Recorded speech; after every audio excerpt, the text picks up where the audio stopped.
Okay, welcome back to Senate Education. Our apologies, Mr. Little.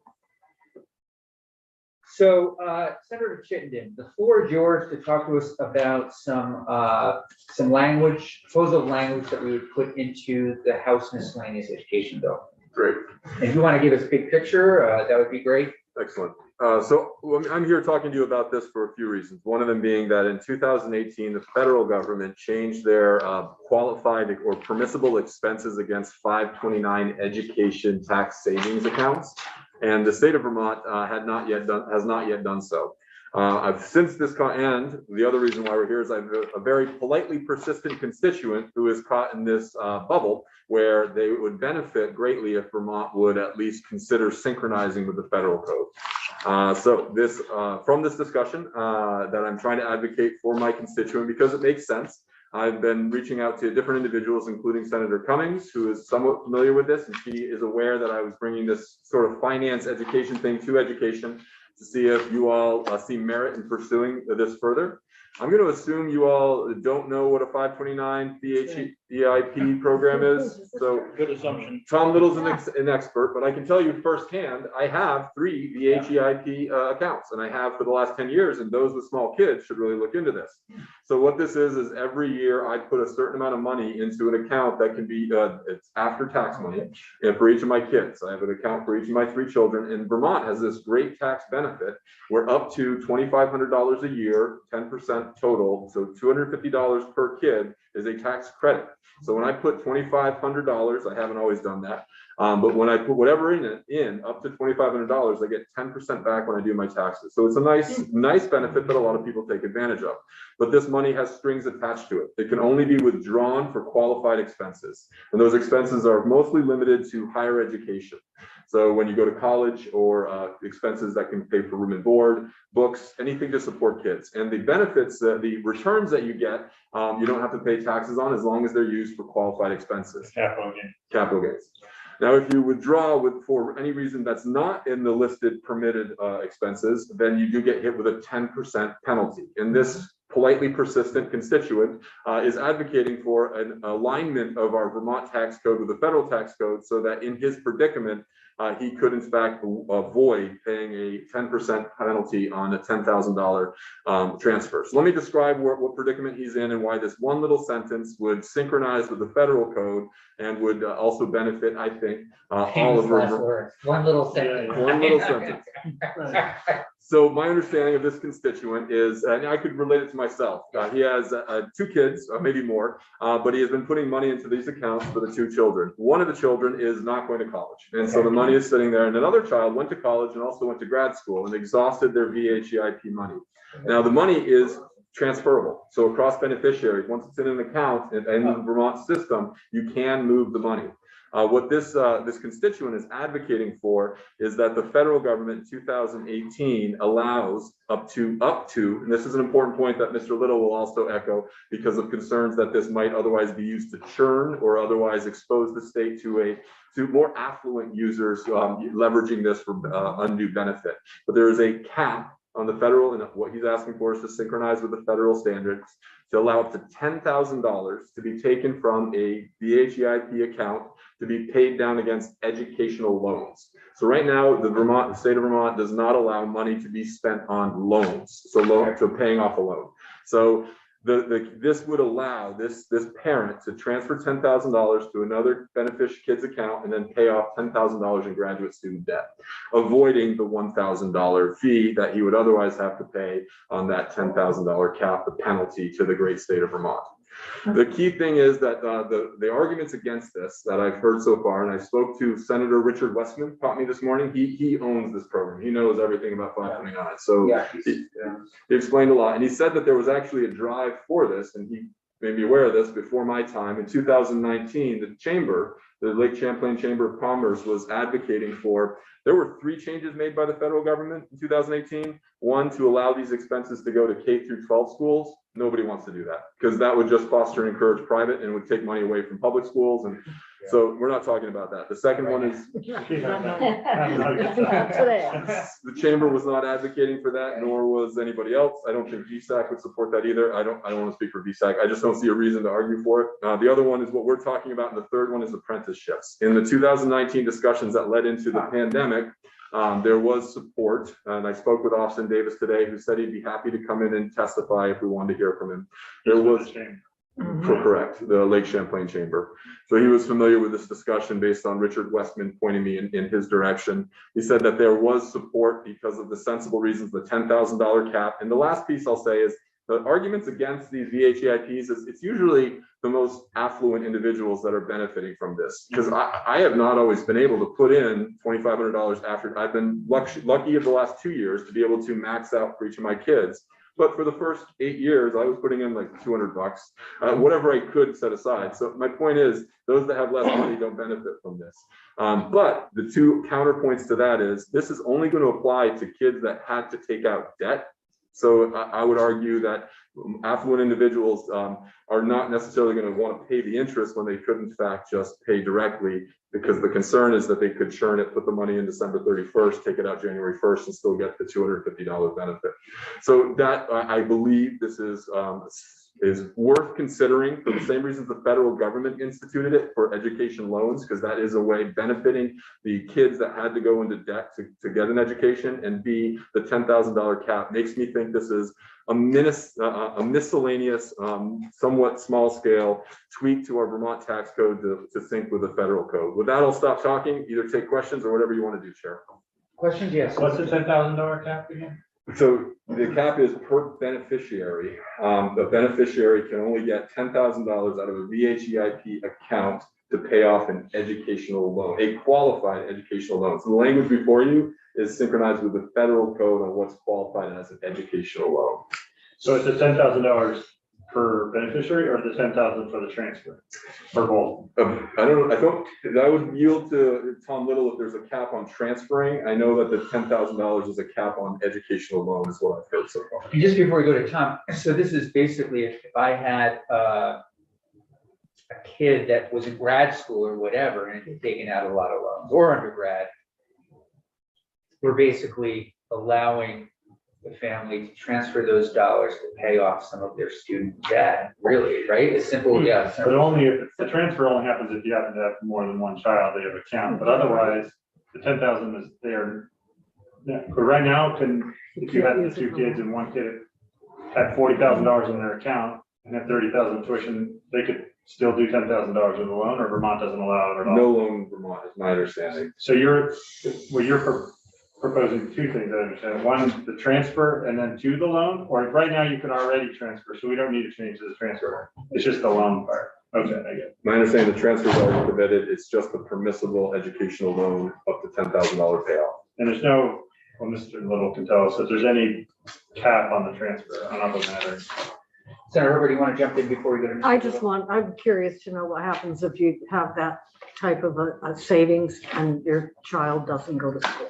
But that's a different question. Yeah. Sounds like you can close it, but you're gonna get hit with a fee. I mean, Right, if God forbid something, something were to happen to a family member or something like that. I mean, in a way, we want to make sure, in my opinion, that those families weren't hit with fees. But the other piece that I do like is, gosh, it'd be great if you could go towards supporting trades and other things, open it right up. So one of these accounts could I could go to TD Bank, for example, and open one of these accounts? I don't believe that's the case. You actually have to go to VSAC, is the parent organization, if I'm not mistaken, for the VHEIP program. So it's not like a bank account. I can go to my credit union or something, open the separate account. It's through VSAC. Okay. Mr. Little, why don't we start with that, if you don't mind? We've got about 10 minutes on this. You want to start with how to open a 529 account, and then we'll go from there. So folks, for about 10 minutes. Sure. Thank you, Mr. Chair and committee members. Looking at the scenario or the fact pattern for Senator Chittenden's constituent, which is where one of the two children has decided not to go to college, period, and the other is now in grad school and is generating more student loans. and the non-college attender has an account, let's say it has $10,000 in it for the sake of discussion. The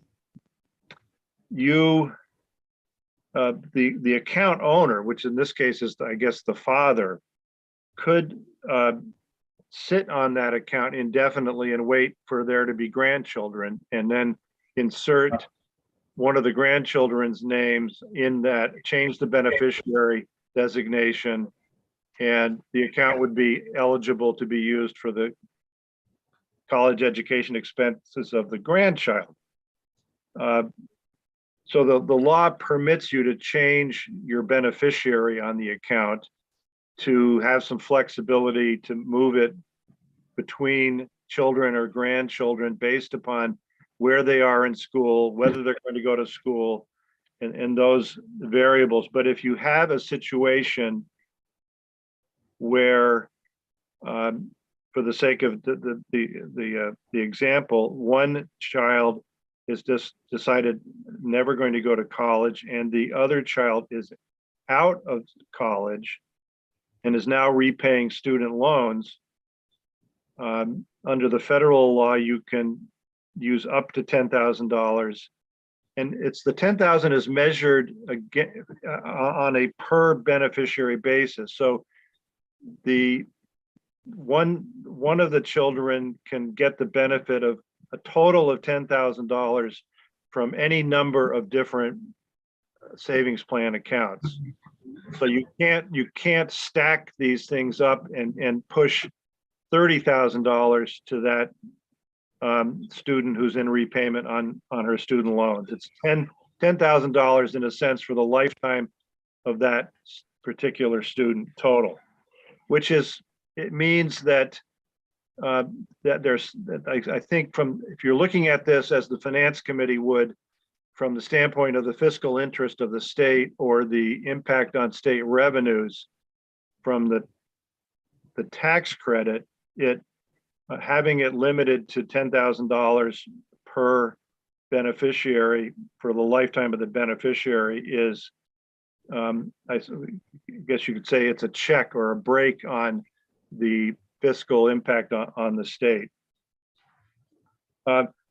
3 years ago, as Senator Chittenden pointed out, I went into the Ways and Means Committee and the other body and into the Finance Committee, and we discussed these changes from 2018 in the Internal Revenue Code, which I sometimes misstate and call the Infernal Revenue Code. But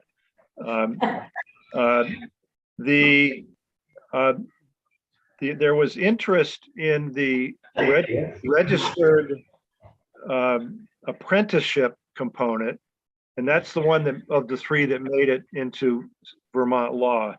There was no interest in having these savings plan accounts go to K through 12 education, and under federal law that could be for private K through 12 education. And the Ways and Means Committee and the other body decided that it did not want to support the student loan piece out of, I think, some concerns about the fiscal impacts on the state, and the timing of this was not great. And I think there was some pressure to get whatever legislation that was moving, and that's what happened. So it's probably not a bad idea 3 years later to take a second look at this. I have not had a chance to consult with the Vermont Department of Taxes to see whether this addition that's being suggested would possibly present any administrative challenges to the way that the Vermont Tax Department administers and tracks and audits this particular credit. We'd be happy to do that and see what their reaction is. The Vermont Tax Department does pay attention to that sort of thing, and they like to keep things, as most of us do, simple. But off the top of my head, this doesn't strike me as something that would present any particular administrative problems. When Senator Chitney may not have had a chance to do this yet, but when you take money out of one of these accounts and have it directed to college expenses, you're required to check a box on whether the purpose for which the money is being dispersed is a qualified or permitted expense. And if you check the box that it is, that's the way the information gets presented to the Vermont Department of Taxes. If you don't check the box, it gets presented that way, and presumably the tax department follows up on you to figure out how it's going to impose the recapture of the tax credit and the penalty. Mr. Chair, I'll pause there. This is one where it would be very easy to take a deeper dive into some areas or issues that may not be front and center in front of this committee, that might be better off for the Finance Committee if this ends up going there. Yes, Senator Chitney. So I had the sense from Senator Cummings, she wanted to gauge an ed committee if this seems to have merit, but then I think it has to go there. Whether it means we informally, I don't know, so you do a straw poll and say, yes, we want them to look at this, or I respect or welcome any advice on how to move this forward. For me, I like it. I mean, I really like it, and I would certainly, yeah, no, it's only moving in a positive direction. And if you wouldn't mind moving back to Senator Cummings and say, hey, we can put it on something like we're putting other things onto a miscellaneous ed bill. It will then go down to them. Or if she wants to if you want to give her the language, they can insert it on their miscellaneous tax bill, whichever is better. I hate to lose it if they don't have time. We could take a look, dig a little deeper. But if they do have the time, it's probably smoother if it all happens down there. But I think it's just great that you brought this forward. Makes a lot of sense to me, so. yeah, and it just makes me realize, I mean, years ago, I think the Shunlin administration tried to create these accounts for kids. And I still feel if we gave every Vermont kid an account and got things rolling in a way, it would just empower them to keep going. Yeah. Does your language didn't have the apprenticeship stuff in it? You're just dealing with the loan payment. It was just revealed to me, and I did not know this, but I heard Tom Little say that what we did allow the apprenticeships in 2019. That is news to me. I didn't know that. Oh, great. Yes, Senator Hooker. I'm just curious, again, with these, whether or not there are other standards that the feds have that allows for other sorts of transfers. A kid doesn't go to college. You've saved all these years for this kid to go to college. They don't. What happens to that money? You can withdraw, but you pay the 10%. When you take a penalty, 'cause you got a penalty. 10% So what, penalty. the 10% penalty, is that? Right. Is that what it is? Yeah. Well, that's what Tom said. I mean, but Senator, you would get a recapture, as it were. Let's suppose that you are withdrawing $2,500 and spending it on something that's not on the list of qualified expenditures. That happens to be the amount that you could contribute in a given year to get the maximum credit of $250. So if you spend $2,500, that would give the tax department the ability to send you a bill for the $250 tax credit that was proportionate to the amount you're withdrawing for the unqualified purpose. There's also a 10% penalty that would get added to that for another $25. And they would, assess that and however they normally assess it against that particular taxpayer.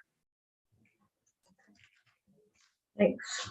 Right. Or you could sit on it and give it to the grandkids, as you said. I'm Yeah. sorry. Right, no, right, yeah. I just, this is a conversation for another time, but I do, if someone, God forbid, were to lose their child, I mean, I hate the idea of them having to get penalized or something like that, but yeah. Representative Conlon, please join us. Mr. Little, we're gonna leave it there for now, but we will be looping back to you as Senator Chittenden jumps into this a little bit more.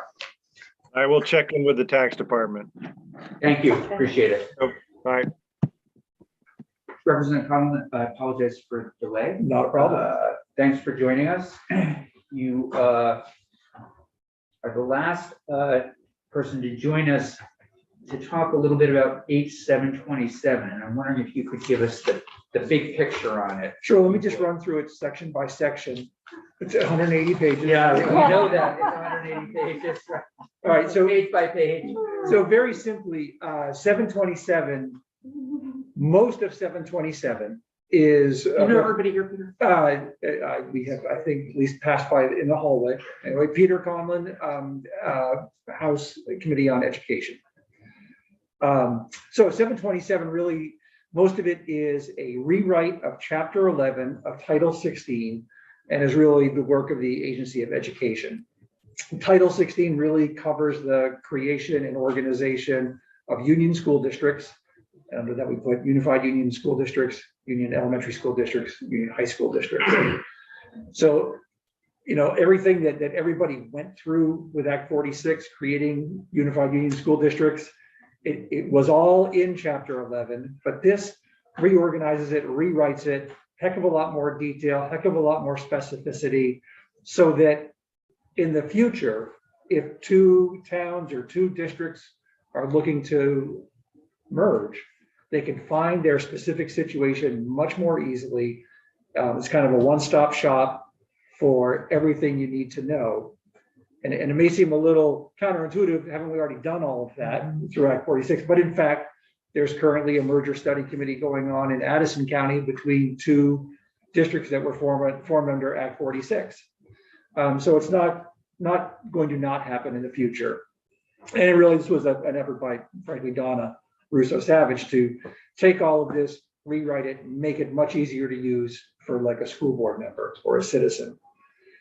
I'm sure when you that don't know, Donna Russo Savage used to be on Ledge Council when she was with Agency of Education, great attorney, just really knows this work. Yeah, yes. So when you go through it section by section with Ledge Council, Beth can point out sort of the smaller areas of policy decisions that we made within that part. They aren't terribly consequential. There are things like letting a union school district elect its clerk for 3 years rather than 1 year, or appoint the person. Same thing for a treasurer. So there's a lot of small policy decisions in there that we made. And then, of course, the biggest section that generated the most discussion and was the biggest amount of work for the committee was the section on a town that seeks to withdraw from a unified union school district or from a union high school district or a union elementary school district. We were sort of threading a political needle with this for those who believed that the State Board of Education is the last best protection for children attending school from adults who might make poor decisions, and those who believe that you're never going to let a politically appointed group of so many people overturn the will of the voters. So this is the part that sort of deserves more discussion. Current law basically allows a town to withdraw from a union school district. A self-selected group of people can go around and get the necessary signatures to petition for a vote in their community that wants to withdraw, and all the other communities do all of that, then go to the state board at the end of the process. And as long as they can show that their students have a school to go to, in other words, if they were to close their school or couldn't pull off creating their school, can they go to a neighboring school? And if they can show that, which is a hard stretch, then the agency or the state board basically has to approve their withdrawal.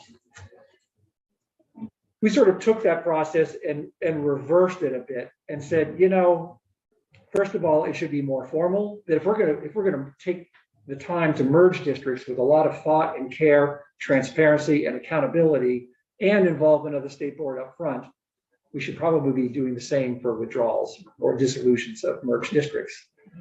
So it takes that and says, okay, if you are a group of citizens who are seeking to withdraw your town, you got to go out and get the signatures, but included in that, you're naming a group of 3 people to be a recognized public body to be the withdrawal study committee. Recognized public body meaning that they have to follow open meeting law, and it's really about accountability, transparency, and providing as much information to the voters as possible. It also says that, you know, you need to essentially do a lot of the upfront work, and the work is spelled out. And it seems like it's a lot, but it's really nothing more than the state board would be asking for anyway at the end of the process. This is asking for it up front, mainly with the goal of making sure that the voters have this information before they vote. So it essentially changes the order of things and says, okay, let's get all this information, get all this work done up front, get an idea of what the state board's going to do when the town gets before the state board, before the voters vote, so they have this information. And of course, you know, one of the most important pieces of information is, how is your withdrawing the town, if they are to continue operating a school, going to provide those services that we call supervisory union services, business management, curriculum development, and probably most importantly, providing special education. And so it's basically saying, before you go to the voters, you got to have a plan, and you got to make that plan public. And the state board gets to weigh in, and they provide an advisory opinion so that the voters have all the information in front of them when they go to the polls, both in the withdrawing town and in those communities that need to ratify that withdrawal. The other thing that we do is we essentially take out the state board's power to stop the process. They are an advisory role only. We felt that making sure that all this work and information is provided up front was enough to sort of satisfy that. And then so the state board issues an advisory opinion at the front end. The other parts within the withdrawal area, there are 3 carve-outs for 3 districts that have either been through the process or are in the middle of the process. These are Ripton, which has been all the way through. State board has approved there because they don't have really much of a choice under the law. Approved with a lot of sort of cautionary notes, their withdrawal. Stowe, which has voted in Stowe and then had their withdrawal ratified. And then Lincoln, same situation.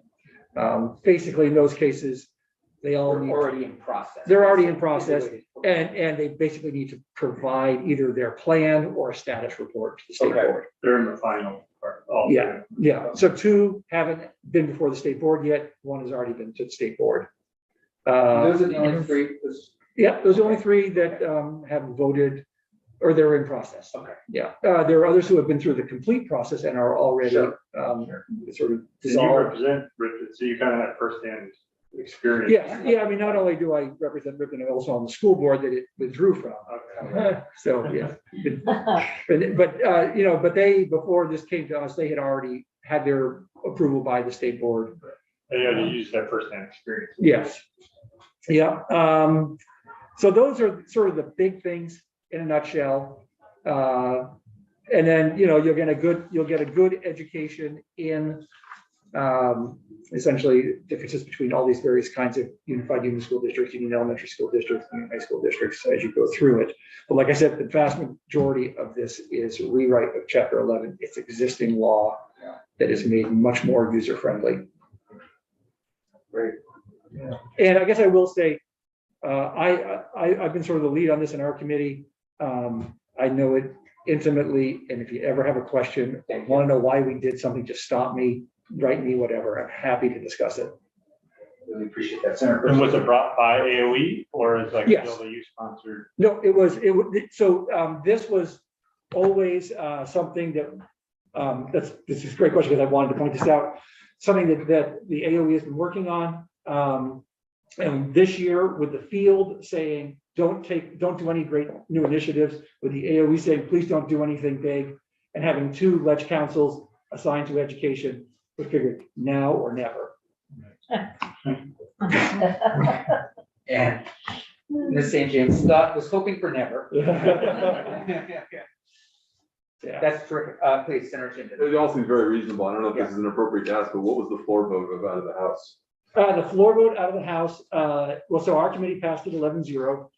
Then we went to a roll call on the floor. And, you know, this, I can't explain why, but a lot of it does have to do with sort of past simmering resentments over forced mergers or mergers that took place that people didn't want to be part of ultimately, or fear of school closures. So I think it was a 90-45 vote. And, you know, you will hear as you go through the testimony, those communities that are concerned that this makes it too hard to leave. Our philosophy all along has been, it's basically asking for the same thing that's being asked for today, but in a different order, with a special focus on accountability, transparency, and as much information to the voters as possible. Senator Chairman. Just to follow up, Senator Chin, 90-45 out of the House sounds like a pretty partisan vote or typical partisan vote. Well, so Was it in one all versus things, the other? in all things Act 46, partisan has nothing to do with it. Yeah. It's about Yeah. your own local communities, sort of experience with Act 46 almost. Yeah.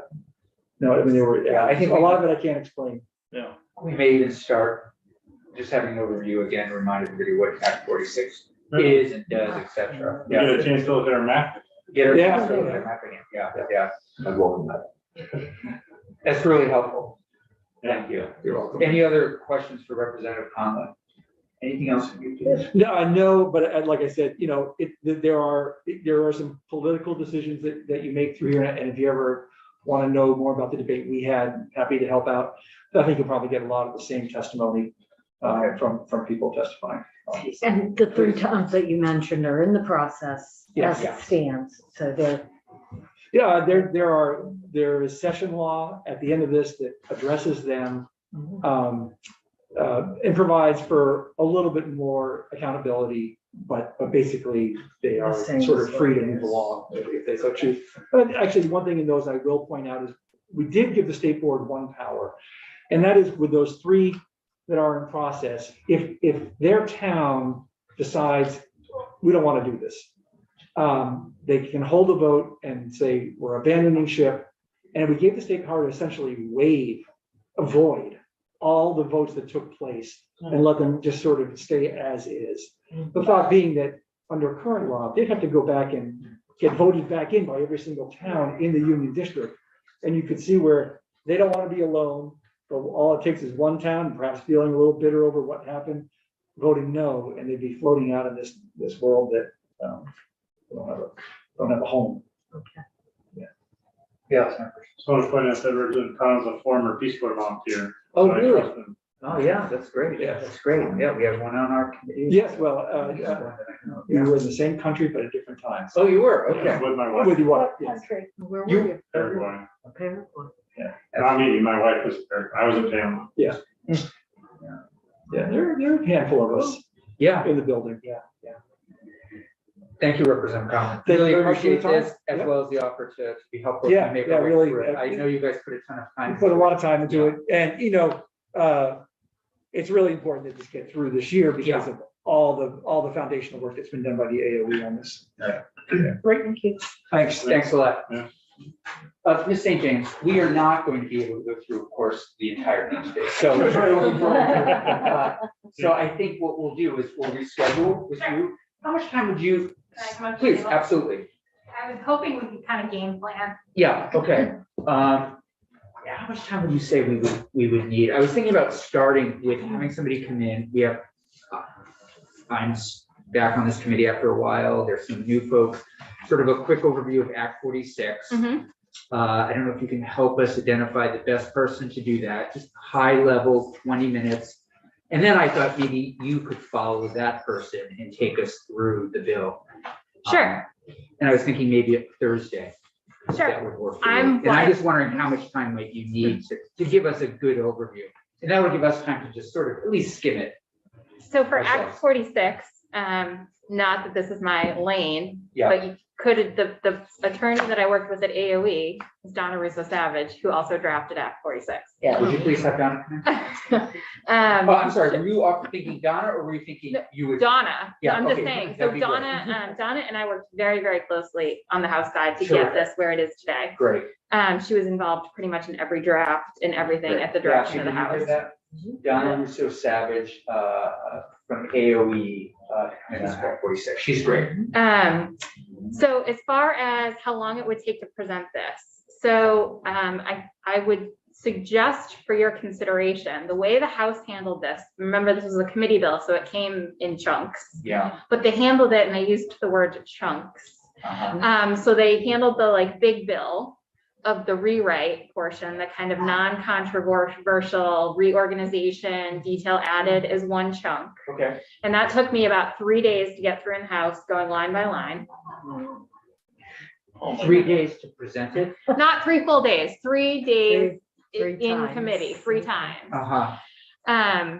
Because it is the vast majority of the bill. Now, I have been through this many, many times now, so I suspect that will be a lot faster. Okay. 2 days. It's sure 2 days. But in all seriousness, what are you talking hour-wise? Yes, and I think I was in committee an hour to an hour and a half each time. So it just depends on how detailed the committee wants to get in the walkthrough of what is, the majority of it is current law. And then the next chunk that the House considered were the withdrawal sections, and that is new law. And then the third chunk was the session law to address the withdrawals underway. It's all one bill. Ripton, Stowe, Lincoln. There's also a fourth piece of session law that basically says, if you start and you hold one vote, but you haven't held all of them before this goes into effect, you got to start all over again under current law. The 3 towns or the 3 pieces of session law that this bill addresses are communities where the votes have all taken place. So there's actually four pieces of session law, but the fourth one is essentially a page and a half. So if you want to do, you want to look at it just linearly, the withdrawal sections appear right in the middle of everything. If you want to chunk them out, we could do current law and then focus on the withdrawal and then the session law. What do you think we should do? You haven't done it. I'm guessing the 4 chunks is what you I think see. it's the easiest to digest and Cleanest, the easiest to focus. So if we were, for example, to start with Donna Russo Savage, and Daphne, looking to you on this also on Thursday for about a half hour on Act 46, and then for you to come in and do the first chunk. And I'd say an hour. Sure. There's an outline with I've made an outline with page numbers Okay. annotated. So we can kind of go through the outline and then I can stop and we can dive into the actual language when the committee wants to look at it. And I can provide kind of an overview of section by section. So I'll ask Daphne to print out that first chunk that you send to her, so everybody has a copy of what you're talking about. I added page line or line numbers. Okay. The as passed by version doesn't have that. And with a bill this big, I felt it would be helpful so that we could say on line 7. Or... So just so I know, and so Daphne knows, what will you email her? The entire bill as passed or just one? So I've already emailed her the entire bill as passed, but then I can split it. I can split it up so that you've got the entire bill and then we've got current law, I'm using air quotes here, Sure. withdrawal and then session law. Okay. So you've got 4 pieces to work with and we can work with anyone at any time at your Great. discretion. So we'll start with the first chunk, the current law, this Thursday after we hear from Donna Russo Savage. Okay. And that sounds like the least controversial, mostly cleanup language. Sure. I would suggest AOE provided a policy consideration document for the House. Okay. It's several pages long and they went and made their own policy considerations. I will annotate where the House made those decisions, but you may want a clean copy from AOE for your own reference of, you can see the decisions they made and the places where they didn't take any further action. Just a suggestion. I'm assuming Donna will make that suggestion herself. Okay. How does that feel, everybody? Okay. And then we'll talk about the second chunk, et cetera, later in the week, probably Friday, and then we'll go into next week Sure. a little bit. Okay. Okay? Mhm. So Daphne will work to schedule you about an hour on the second, hour on the third, hour on the fourth. Sure. Does that work? Yep. Okay. Committee, thank you, Ms. St. James. If you don't mind sticking around for a few minutes, we can just touch base. Tomorrow, just so everybody knows, we are jumping into all of our work on military families and hoping to get a good sense of how to move that tomorrow. So it'd be great to get that done, since it's also, I don't think it's going to House Ed, I think it's going to military affairs in the House. So I'd love to just kind of move that as quickly as possible. Okay? Thanks, everybody.